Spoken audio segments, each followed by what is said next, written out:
What's going on here? Hello, I'm Henkel. This student here was curious about my lesson today, about when the guns were confiscated in Villador, and what happened afterwards. He wants to light a candle on the site of the March Massacre. The March Massacre? Yes, 64 people died that day, gunned down like sitting ducks. If you want to know more, you should go and see for yourself. Why can't he? No one can leave the building while school is in session. Children shouldn't walk around the bazaar on their own. I thought you'd be more worried about them falling into a dark zone. Oh, kids nowadays are too smart to fall into a silly hole. Anyway, could you light a candle for him, young man? You might learn something yourself. Sure, though I was pretty lousy at history. History is boring when someone tells you about it.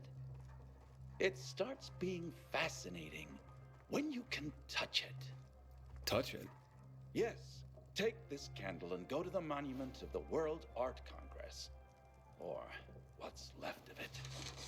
It's close by. Contact me when you get there. You'll see what my lesson was about today.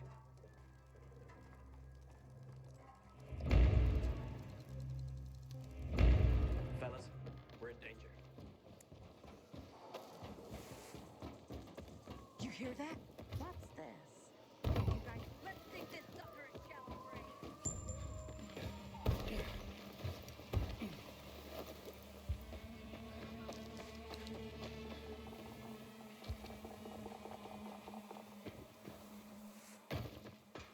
For a while, I ran with Anderson. The greatest con artist alive. One day, I saw one over at the ship the other day.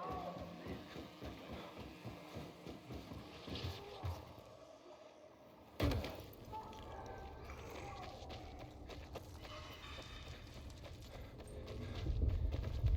Hey, Henkel, I'm at the monument. You were right. Not much left of it. Good. Look closely. There is much more to it than meets the eye.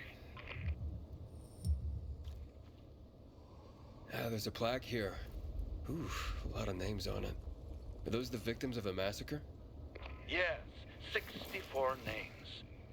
Things was starting to get pretty bad outside the walls around then, and the army needed more weapons.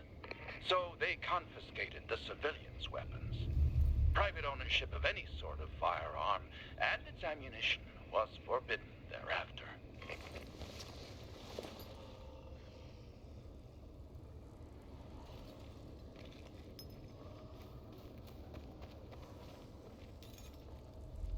Shots were fired.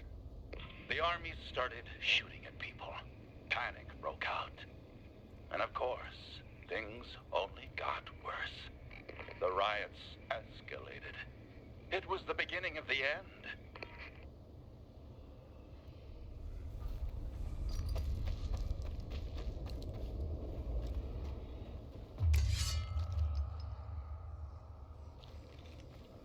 What happened here?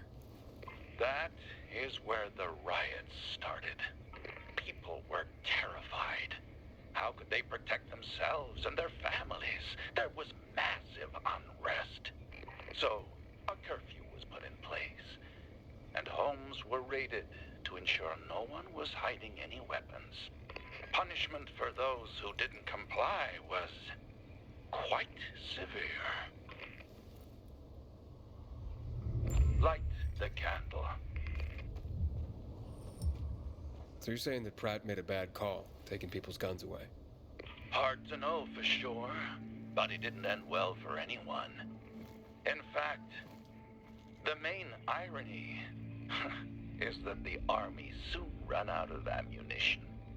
And just like that, firearms became obsolete. At least, that's what's generally believed to have happened. Now, you'll hear some folks claim that Pratt kept a secret stash of ammunition somewhere in the city. But if so, He took that secret to the grave. So I guess we'll never really know. And that's the thing about history. We rarely ever really know. It's not a hard science. History is fragile as the passing of time. It takes the vigilance of people like myself to make sure it's not rewritten to suit the whim of each new generation's self-righteous fight. The duty of remembrance. Everyone should practice it. Farewell now, Pilgrim.